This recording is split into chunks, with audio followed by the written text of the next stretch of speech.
ਜਿਹੜੀ ਔਰਤ ਝੂਠ ਦਾ ਸਹਾਰਾ ਲੈ ਕੇ ਆਪਣੇ ਖਾਵੰਦ ਨੂੰ ਰਾਜ਼ੀ ਪਈ ਕਰਦੀ ਏ, ਉਹ ਆਪਣੀਆਂ ਰਾਵਾਂ ਅੰਦਰ ਕੰਡੇ ਪੈ ਖਿਲਾਰਦੀ ਏ।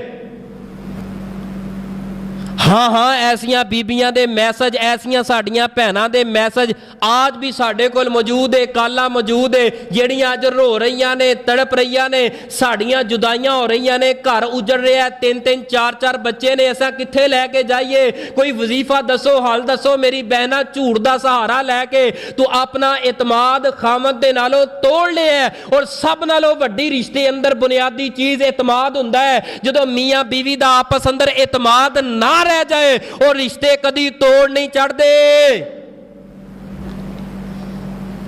झूठ का सहारा जिस खामद ने लैके बीवी नू हरे भरे बाग दिखा के विचों कुछ निकलिया नहीं, वो खामद भी परेशान है, वो बीवी भी परेशान है। रसूले पाक ने फरमाया वो पक्की मुनाफक औरत है जिहड़ी झूठ का सहारा लैंदी है, वो पक्का मुनाफक मर्द है जिहड़ा झूठ का सहारा लैंदा है। इज़ा हद्दसा काज़बा, गल करदा है, गल गल दे नाल झूठ मारदा है।